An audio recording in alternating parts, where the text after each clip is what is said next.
de terciopelo. Llegó el momento de recorrer aquellas cortinas rojas de terciopelo, y entonces Moisés, como si prendiera la pantalla, y empieza a mirar aquella zarza. Y Moisés era una persona experimentada en quedarse noches enteras en vigilia en medio de la montaña para cuidar a una oveja.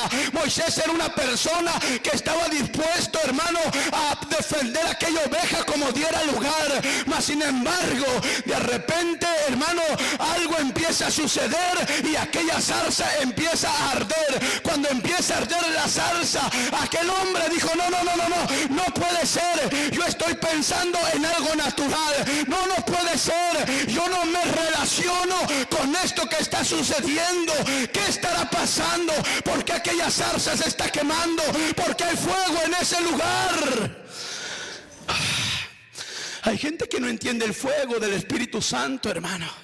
Pero cuando aquel hombre dijo: no, yo sé que algo va a suceder. Cuando nosotros decimos: yo sé que algo va a suceder, algo tiene que suceder en nuestra vida. Cuando nosotros decimos: yo sé que Dios tiene algo más para mi vida, yo sé que Dios tiene que usar mi vida, yo sé que Dios tiene que levantarme de esta condición, yo sé que lo que estoy viviendo ahorita no es el final de mi vida ni de mis tiempos, porque yo me soñé y me visualicé disfrutando al Señor, disfrutando la presencia del Señor, disfrutando el ministerio del Señor. Yo me disfruté siendo una grande bendición para otras personas. Alguien puede alabar al Señor en esta tarde. Oh, bendito sea el Señor. Y empieza a caminar. Y cuando empieza a caminar, entonces viene el tiempo de empezar a dejar lo de este mundo, los deleites. Empieza, y lo primero que tiene que hacer es quitarse los zapatos, las sandalias. Una vez, ¿verdad?, que prediqué de pies hermosos, hablando de cuán hermosos son los pies de los que anuncian las buenas nuevas. Y dije: quisiera quitarle los zapatos por lo menos a 10 personas, pero a lo mejor me voy a encontrar con pico de águila, ¿verdad?, alguna uña. A lo mejor me voy a encontrar otro ya con el calcetín roto, donde la uña ya traspasó el calcetín. A lo mejor me voy a encontrar un pie con el calcetín adherido, pegado, ¿verdad?, ya, ¿verdad?, al pie. Dije: no, mejor, Señor, no me estés revelando, mejor no les voy a pedir que se quiten los zapatos, Señor. O a lo mejor alguno no iba a traer calcetines y lo iba a meter en apuro.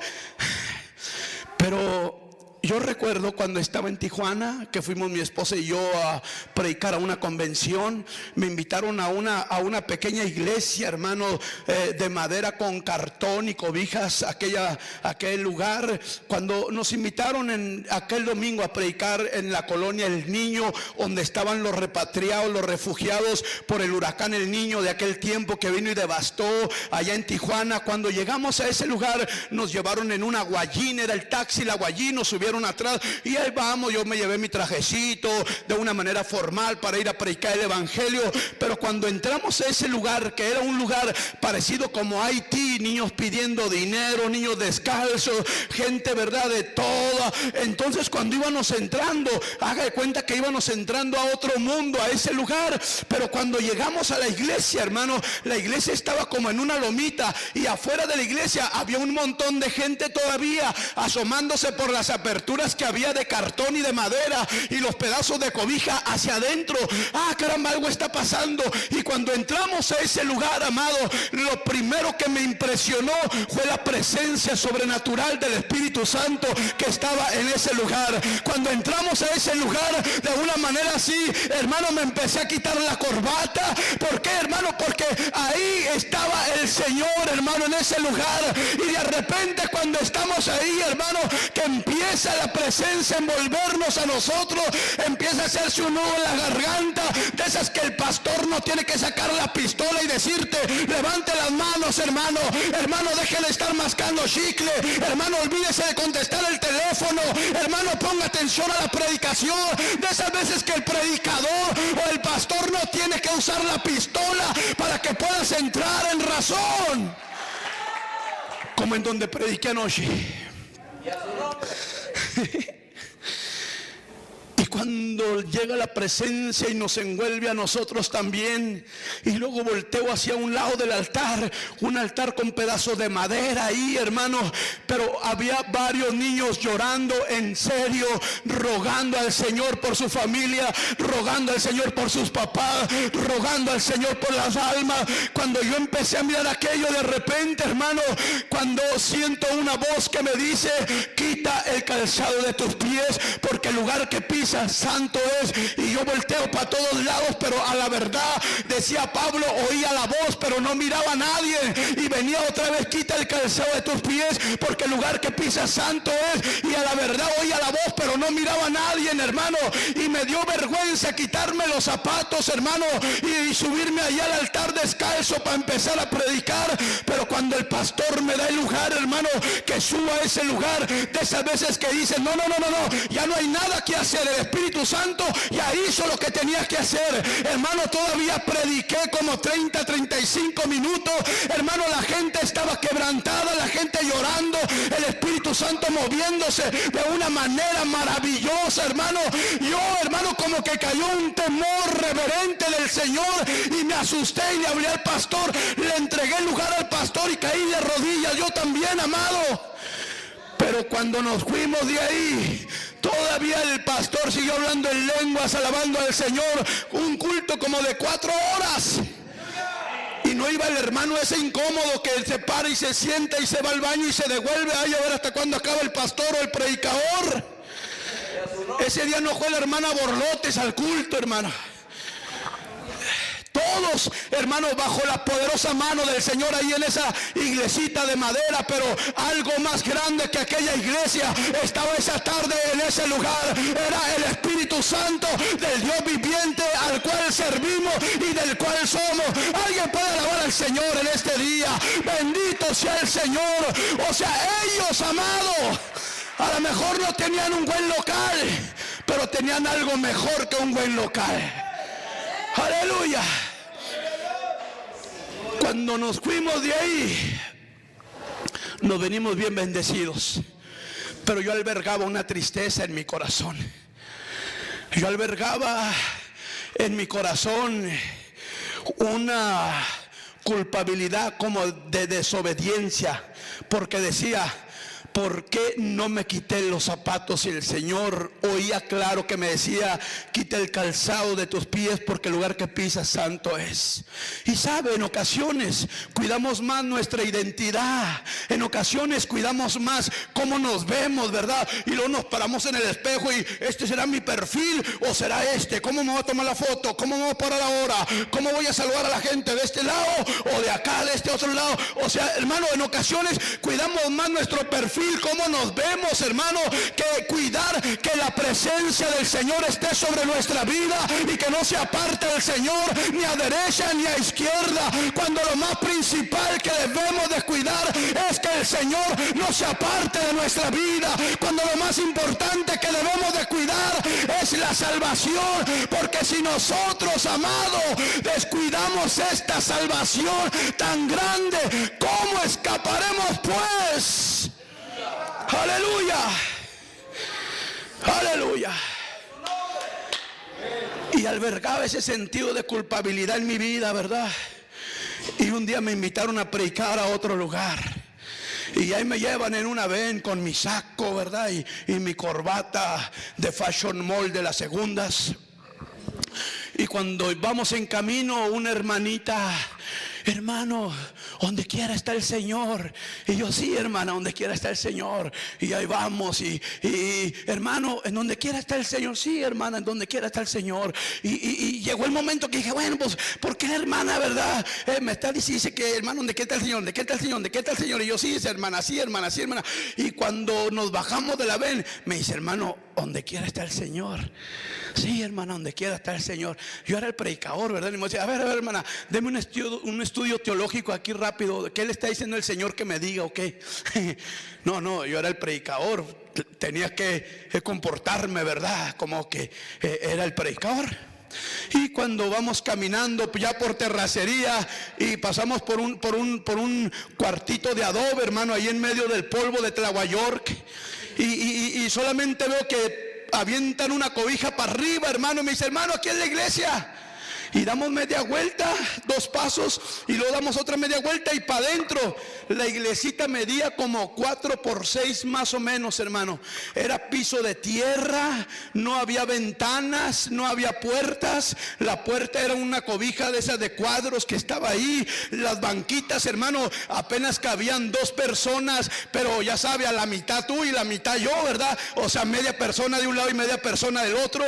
En el altar, hermano, tenían un púlpito de madera y luego tenían una bocina chiquita con una pastilla pegada con tape transparente, hermano, que ese cable daba solamente hasta la primera banca donde estaba el levita con su guitarra hueca, hermano, ahí tocando. Y luego en el púlpito estaba un micrófono de esos como de $1, hermano, pero era como el arca del pacto. Ese nadie lo podía tocar porque ya no iba a haber otros y se les componía. Y yo tan loco que era cuando estaba joven para predicar, hermano, era insostenible que me movía de un lugar para otro, y yo decía, Padre Santo. Entonces de repente, hermano, que estoy mirando la tierra y que estoy mirando las bancas y que no hay ventanas, hermano, dije, Señor, ¿a dónde me trajiste?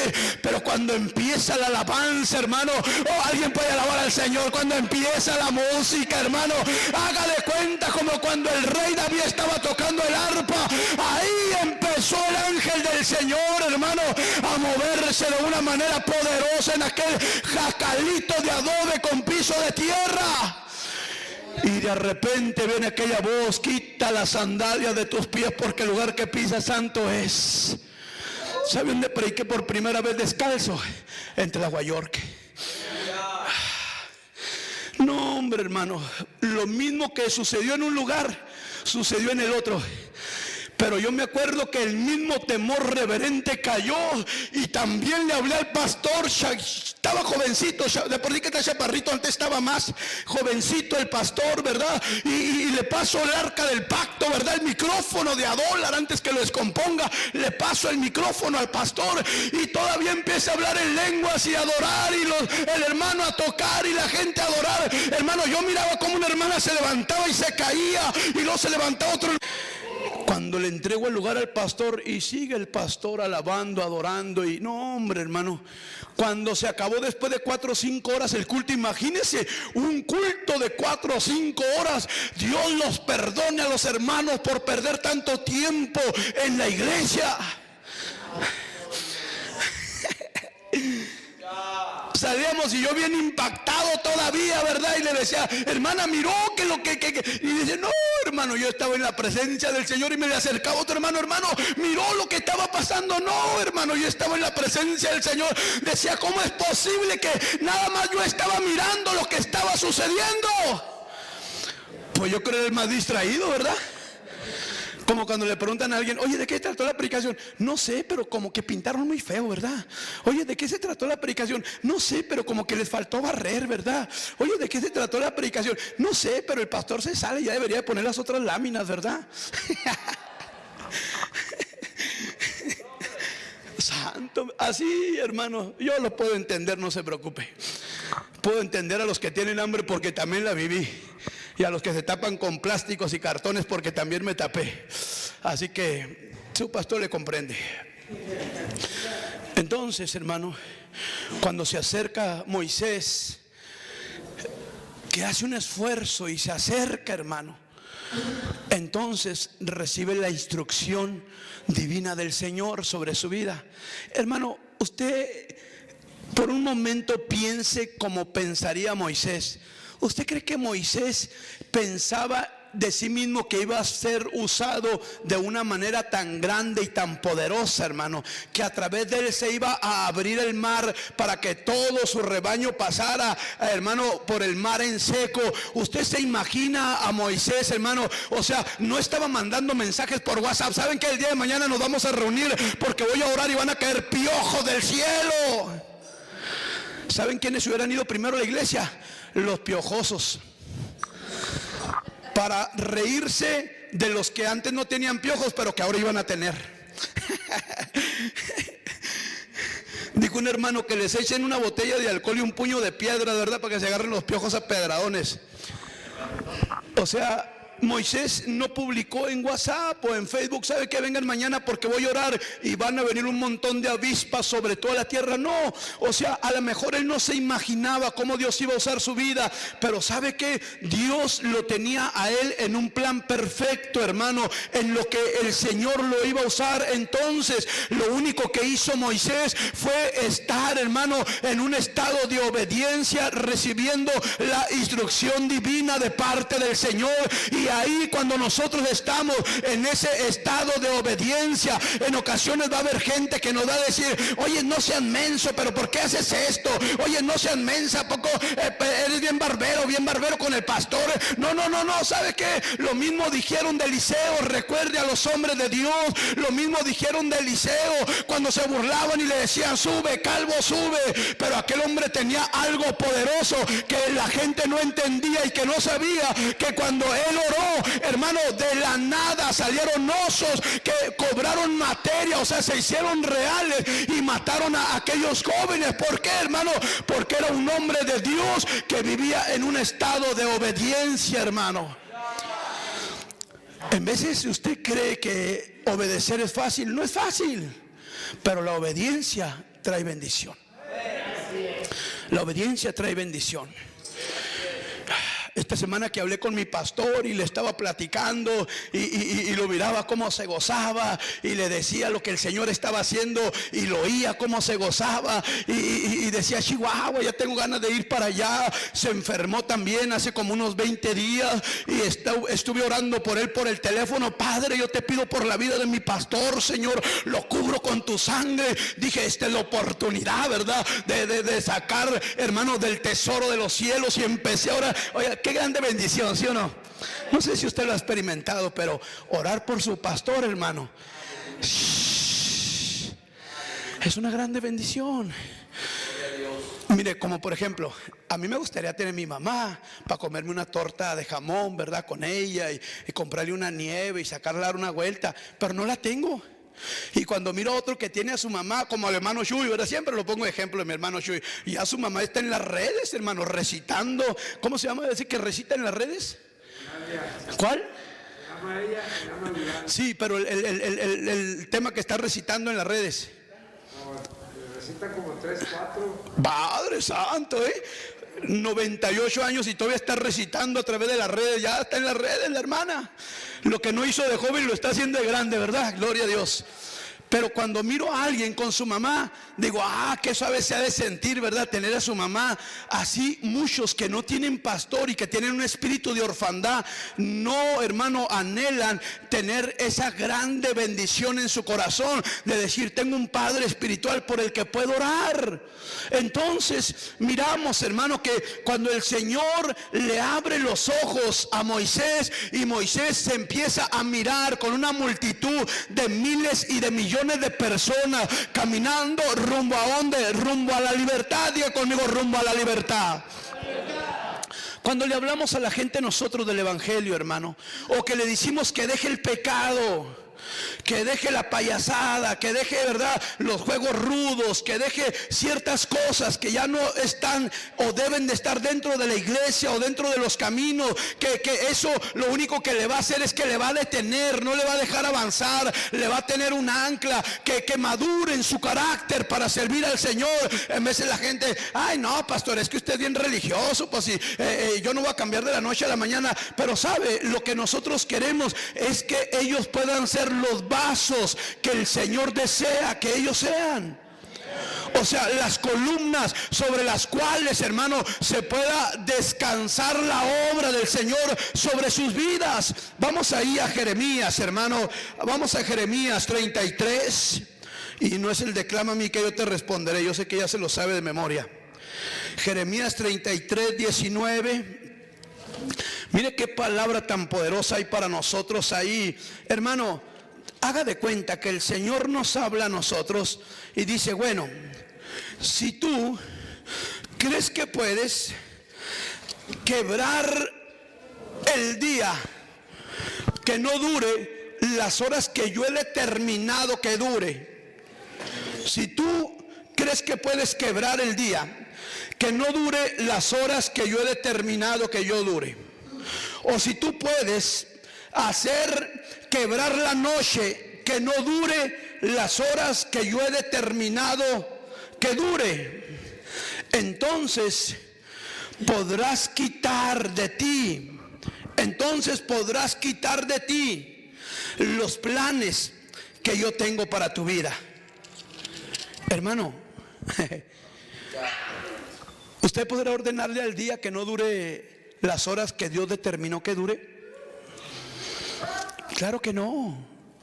¿Alguien puede quitarle a la noche que no dure las horas que Dios determinó que dure? No, por eso el día tiene sus horas, la noche tiene sus horas y el año tiene sus meses. Entonces, nosotros no podemos quebrar el día, ni podemos quebrar la noche, ni podemos quebrar el año. Mire, vayamos a la escritura del verso 19 al 22. Lo que dice ahí la escritura: vino a mí palabra del Señor a Jeremías diciendo, así dijo el Señor, si pudieras invalidar mi pacto con el día y mi pacto con la noche, de manera que no haya día ni noche a su tiempo. O sea, cuando está hablando esto, el pacto aquí tratado es el pacto solar y el pacto de la noche del que el Señor está hablando. Por eso el Señor, ¿verdad?, habla en Génesis capítulo 1 verso 14 y 19 cuando Él le ordenó al día y cuando Él le ordenó a la noche. Pero dice el verso 20, mire qué tremendo: así dijo el Señor, si pudieras invalidar mi pacto con el día y mi pacto con la noche, de manera que no haya día ni noche a su tiempo. Verso 21, se podrá también invalidar mi pacto con mi siervo David, para que deje de tener hijo, que reine sobre su trono, y con los levitas y sacerdotes, mis ministros. El 22, como no puede ser contado el ejército del cielo, ni la arena del mar se puede medir, así multiplicaré la simiente de David, mi siervo, y los levitas, que ¿qué, hermanos? Que a mí ministran o que me sirven a mí. En ocasiones nosotros no hemos pensado, Señor, ¿para qué me levantaste? Y yo creo que el Señor nos levantó, hermanos, más que para tantas cosas, para rescatar alma del infierno, hermanos. De veras, para rescatar alma del infierno, hermanos. Y esta semana le estuve platicando a Rogelio mi testimonio. ¿Cuánto hace que nos conocemos, Rogelio? Ya unos 22 años, más o menos 21. Ajá. Y todavía ayer le estaba contando mi testimonio de cómo me rescató el Señor y cómo el Señor empezó el ministerio en mi vida dentro de la universidad, mayor casa de estudios, ¿verdad?, el Cerezo. Cómo el Señor con mano poderosa fue abriendo los cielos y llevándonos de victoria en victoria y de milagro en milagro hasta el día de hoy. Y yo le decía a él, mi mayor satisfacción no han sido los logros económicos o casas. Mi mayor satisfacción, hermano, es la gente que hemos podido rescatar. La gente a la que le hemos podido hablar y que el Señor ha traído un milagro sobrenatural a su vida. Porque a lo mejor aquí en Juárez podremos saber algunos cuantos, como en el evento que tuvimos, ¿verdad? Que la mayoría son hijos espirituales de nosotros, que nosotros bautizamos, que nosotros les hablamos, empezando desde el predicador y algunos de los que ya están pastoreando y otros que son evangelistas y misioneros. O sea, pero en otros lugares hay otros hijos también, hermanos. Entonces, el mayor gozo o satisfacción, hermano, es que un día nos vamos a presentar delante del Señor. ¿Con qué? Con el fruto que cada uno de nosotros hemos alcanzado. Entonces el Señor nos levantó ¿para qué? Para hablarle el evangelio a la gente, que la gente se convierta y la gente pueda traer también a otros. Pueda traer también a otros. ¿Por qué? Porque ahora estamos de este lado. Anoche que fuimos a repartir comida y a predicar el evangelio allá al centro, hermano, con los que menos tienen, o con los indigentes, ¿verdad? Con los vagabundos, y que compartíamos ahí porque se tardaron para abrir ¿qué era aquello? Y le dijeron: Jesús que pasaba por aquí. Le dijeron: Jesús que pasaba por aquí, Jesús Nazareno. Verso 38. Entonces dio voces diciendo: Jesús, hijo de David, ten misericordia de mí. Verso 39. Y los que iban delante le reprendieron diciendo que se callase su boquita de gomita. Mas él clamaba mucho más: Hijo de David, ten misericordia de mí. Jesús entonces se paró, se detuvo. Hermanos, si en ocasiones no nos hemos visualizado en el ministerio de la obra del Señor, hermanos, no es malo reconocer y poner una pausa a nuestra vida y empezar a decirle: Señor, Hijo de David, ten misericordia de mí. ¿Sabe, hermano? Hay gente que va a estar haciendo toda su vida algo que Dios no le dijo que hiciera. Hay gente que va a estar toda su vida haciendo algo que Dios no le dijo que hiciera. Entonces, es tiempo en ocasiones de hacer una pausa y empezar a hablar con el Señor. El Señor, cuando escuchó aquella voz sincera de un corazón, dice que se paró, se detuvo. Hermanos, cuántas bendiciones no se puede imaginar usted que están detenidas solamente porque usted no ha hecho una pausa para preguntarle al Señor, que quiere ver usted lo que Él quiere que usted vea.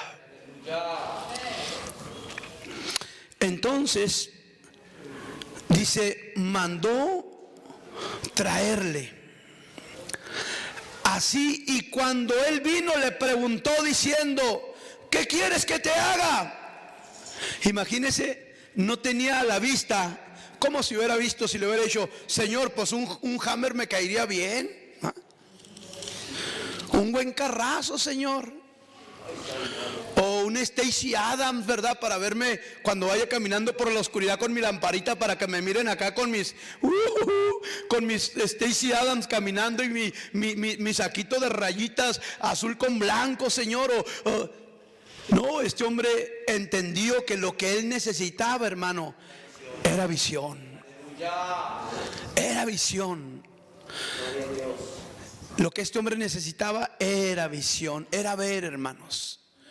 Y nosotros necesitamos ver, hermanos. ¿De dónde nace el amor? De la vista nace el amor. O sea, decía mi abuelo: ¿quién se casa sin ver a la novia? ¿Quién se casa sin ver a la novia, hermanos?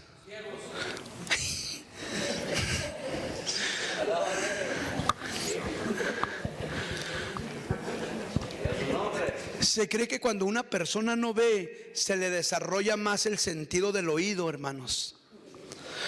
Por eso cuando una persona no tiene visión, es pero bien chismosotote, hermanos. porque nomás quiere estar oyendo los chismes de todo mundo y luego para andarlos contando, ¿verdad? Entonces, cuando una persona no ve, hermano, se le desarrolla más el sentido del oído y el sentido del olfato, y puede conocer a la gente por cómo camina o por cómo huele, hermanos. Pero cuando vemos, hermanos, híjole, eso es algo que no tiene precio, hermanos. Imagínense nomás, si nos sacáramos un ojo, hermano, y quisiéramos contar los hilitos que mueven todo lo que hay adentro de ese ojo, los nervios chiquitos, las venas chiquitas, las capas que tiene el ojo. O sea, hermano, ¿cuánto tiempo duraríamos? Y luego al último, para darnos cuenta, pues que no es de pilas, ¿verdad? Ni se conecta a la luz. O sea, ¿cómo camella? ¿Cómo trabaja? No traemos un panel arriba solar, ¿verdad? Que es el que le da vida a nuestra vida. No. O sea, somos algo que el Señor, hermanos, se esmeró por traer a esta tierra. Somos algo especial cada uno de nosotros, hermanos. ¿Cómo le puedo quitar, hermano, contar los hilitos? Bueno, miren, cuando yo y él platicamos, ¿verdad? Como su pastor y oveja, y que me dijo, no, pastor, yo traigo una abiertota, yo ya estaba muerto y ya me estaban abriendo, y no, a mí me impresionó. Pero cuando dijo, no, espérese, pastor, y que se sacó un ojo y me lo enseñó, dije, Padre Santo, si este hombre me dice que fue al infierno, yo le creo. Pues desde entonces, por eso yo ya no contaba ni mi testimonio. Dije, no. Pero con un pico, ¿no? ¿Te daban también con un talacho, con un pico? No, este fue con etileno. Pero los que me platicaste, Con un pico y un asadón. imagínese, hermano. Con navaja. Chespi, te quedaste corto. Va a entrar dentro del canto también. Pero como Dios ha sido bueno, hermano. Tiene su casita, tiene su troquita, tiene su jefita, su mamá. Si se le antoja una nieve, va y se la come. Si se le antoja un cóctel de camarones, va y se lo come. Y no tiene que andarse cuidando de nadie ni escondiendo de nadie. Se viene a la iglesia en su carrito a gusto. La otra vez se estampó ahí, ¿verdad, hermano? Pero bueno, es parte del testimonio, ¿verdad? Pero, o sea, qué bendición. Pero o sea, solamente el escenario con un pico, con asadón y quién sabe con qué más, hermano, y lo que Dios está haciendo en su vida, hermanos. ¿Sabe qué es? Yo creo que parte de la mayor satisfacción de su testimonio es que su mamá lo vea bien, hermanos. Que no lo vea levantándose bien malillota por una dosis, ¿verdad? O que no lo vea ayer en la noche con el ojo así medio en blanco, así como se ponía el que no vino ahora. Pero, hermanos, ¿cuántos Shui no cree usted que podemos alcanzar? ¿Cuántos Enrique Valle no cree que podemos alcanzar, hermanos? ¿Cuántos Muros no cree que podemos alcanzar? Muro parece el papá y Juan Guevara el chico, ¿verdad? El hijo. Pero ¿cuántos cree que no podemos alcanzar? ¿Sabe qué es lo que pasa, hermano? Que en ocasiones nuestros problemas, mire, nos ciegan. En ocasiones nuestros problemas nos limitan. Pero hemos experimentado que cuando servimos al Señor y nos preocupamos por los planes que el Señor nos ha revelado y nos ha enseñado y en los cuales nos ha depositado para llevarlos a cabo, hermano. No, hombre, hermanos, el Señor tiene más cosas que darnos que nosotros que pedirle. Imagínense si yo tuviera que trabajar en una maquila, hermanos. Santo eres Jesús. No, pues no me mantengo ni a mí, como si me odiara yo a mí mismo. Menos iba a poder darle comer al pome. Y luego tengo uno que es tan delicadito que si le da el sol se enferma. Otro si toma agua le da tos. Se mojaba los pies cuando estaba chiquito y empezaba a toser como si tuviera neumonía. Padre Santo, decía, pues ¿qué quieres hacer conmigo? No alcanzaría en toda mi vida, hermano, trabajando en una maquila solamente para poder sostener a mi familia. Entonces, ¿dónde está el misterio, hermanos? ¿En dónde está el misterio entonces? Dijo Enrique cuando llegó: no, pastor, ya en serio, ¿a poco no tienes una feria clavada ahí? Porque miraba que se acababa un cemento y tráiganse el otro, se acababa la arena y tráiganse la otra, y se acabó un mortero y tráiganse en el otro. Y un día estábamos allá arriba echando, ¿verdad?, un muro, y luego el Calillo se quedó así pensando y mirando todo, y dijo: ¿y cuándo vamos a acabar? Pero siempre hemos mirado, hermanos, lo que mucha gente no ha mirado. Siempre hemos caminado como viendo al invisible, sabiendo, hermanos, que Él va como poderoso gigante enfrente de nosotros. Siempre hemos caminado sabiendo que el Señor es nuestro ayudador, nuestro suplidor y nuestro sustentador, hermano. Siempre hemos caminado sabiendo, hermanos, que hay un banco de recursos en los cielos para todo aquel que lo necesite. ¿Cómo? Pues sí. Dice que una vez le dieron a uno $3,000 y le dijeron: mira, estos 1,000 son para ti, para que se te salga el espíritu de avaricia. Estos son para ti. Y estos otros 1,000 son para alguien que tenga necesidad. Y estos otros 1,000 pues son para un pobre. De los repartes. Órale pues. Y aquel hombre se vino, ¿no? Apartó sus 1,000 para la otra bolsa y puso los 2,000. Y venía pensando, dijo: bueno, pues entonces, pues yo rico no soy, pues entonces soy pobre. Y se pasó los otros 1,000 para la otra bolsa. Y pues en realidad, si alguien tiene necesidad, pues soy yo también. Agarró los otros 1,000 y se los pasó para la otra bolsa. Dijo: ¿y ahora qué voy a repartir? No, pues yo llené todas las expectativas.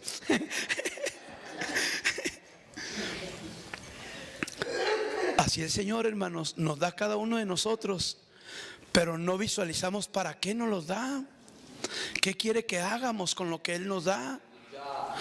¿Cómo cree que podría vivir yo con todo lo que gasto en el ministerio, hermanos? Con mi esposita, con mis hijos. No, si no he puesto las palmeras porque yo sé que me van a criticar, pero las voy a poner. Voy a poner 5 palmeras así de ladito, las de un lado y luego de ladito la del otro, y la del medio así parando, como diciéndole: sigo en victoria. Ay, dijo un discípulo que tenía: ¿viste la casota que le estamos haciendo al pastor?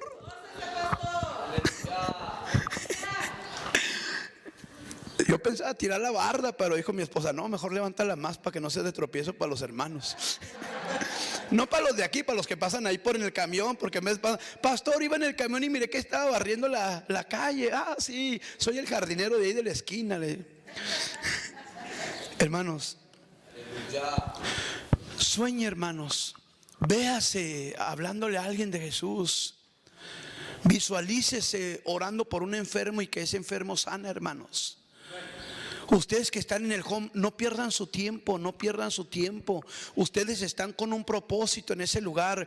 Yo le tuve que decir a un hermano: ¿sabes por qué están todos esos niños conmigo? Tú los miras así como un angelito que no quiebran un plato, en veces encremaditos, y luego así con su carita de píchame un pollo.